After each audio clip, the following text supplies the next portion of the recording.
Le mois d'histoire des Noirs, pour moi, représente une reconnaissance d'une histoire méconnue, souvent cachée, ou en tout cas qui n'a pas été suffisamment documentée. Je me présente, je suis Michael Farkas, directeur de la Maison des Jeunes Youth Emotion et aussi président de la table ronde du mois de l'histoire des Noirs à Montréal. La communauté noire anglophone, qui est la première communauté noire comme établie à Montréal, beaucoup d'entre eux travaillaient pour les compagnies de chemin de fer qui étaient juste ici à la gare Windsor et puis sur la rue Peel, tout ça. Tranquillement, ils ont perdu leur job. C'est qu'il y a des changements, il y avait plus, tu sais, c'était plus le même engouement. Et le même essor, c'est aussi le canal de la Chine, les industries, les gens pouvaient travailler là, puis beaucoup ont commencé, beaucoup de firmes ont fermé. Et ce qui fait que les gens sont souvent retournés de où est-ce qu'ils provenaient, comme beaucoup dans les maritimes, entre autres, ou retournés aux États-Unis. À mesure qu'aux États-Unis, il y avait une certaine amélioration pour du travail. Un autre secteur où les Noirs aimaient beaucoup Montréal, c'était pour la vie de nuit, parce qu'ils pouvaient trouver des jobs dans les cabarets. Il y avait de nombreux cabarets, dont le fameux Rockets Paradise, qui est vraiment dans la petite Bourgogne, et ils pouvaient travailler là comme musiciens de jazz, de blues, etc.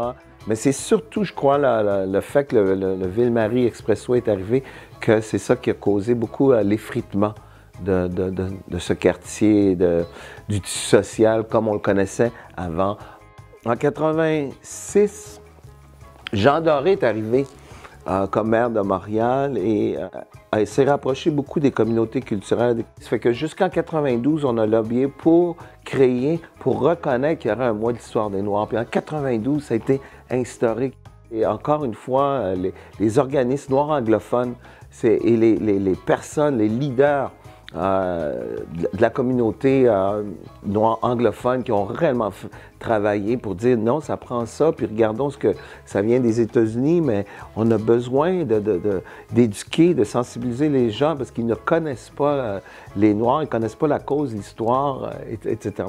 Le mois de l'histoire des Noirs est là, puis et doit continuer à servir de levier éducatif, pour sensibiliser les gens, les rapprocher sous toutes les formes, parce que la population en général ne connaît pas suffisamment l'esclavage au Québec, au Canada, ne connaît pas l'histoire, toute la résilience de ces gens-là qui ont fait en sorte que moi, je peux être ici aujourd'hui.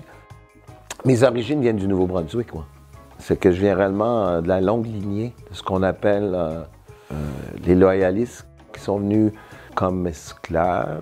Beaucoup de Noirs aux États-Unis, entre autres, avec ce qui se passait comme atrocité, surtout dans les États du Sud, avaient entendu parler que le Canada était la terre promise. Alors, beaucoup d'entre eux ont entrepris de traverser et de suivre le chemin de fer clandestin, qui est finalement des associés, des complices blancs et noirs, c'est important de le dire, qui permettaient d'arriver ici et on appelait souvent des endroits où les Noirs avaient traversé, où ils ont marqué leur temps. Et entre autres, on appelait ça Nigger Rock, que moi, chaque été, on fait des visites avec les jeunes, avec la Ligue des Noirs du Québec. On va visiter Saint-Armand, où se trouve le fameux Nigger Rock. Puis, mais Saint-Armand a plein de vestiges par rapport aux Noirs. Et puis aujourd'hui, on fait souvent des pèlerinages vers ce petit bourg. On est choyé dans la petite Bourgogne. On est choyé car nous avons des grands ambassadeurs de la musique, des grands ambassadeurs de la musique jazz, entre autres. C'est comme mondialement connu. Puis alors, on les nomme, Oscar Peterson, Oliver Jones, Charlie Biddles. Il y a des chanteuses qui ont toujours un lien d'appartenance à la petite Bourgogne, comme Michelle Sweeney, même Rainey Lee. Puis je pourrais même dire, peut-être qu'ils n'habitent pas, mais je veux dire, il y a comme un ancrage jusqu'à Kim Richardson, puis ces gens-là qui reviennent toujours à l'Église Union Unie. J'ai parlé, entre autres, de la chorale des hommes, de Men's Gospel Choir, comme on dit, de l'Église Union Unie, très importante, quand même des gars un peu plus âgés, mais qui font un travail formidable.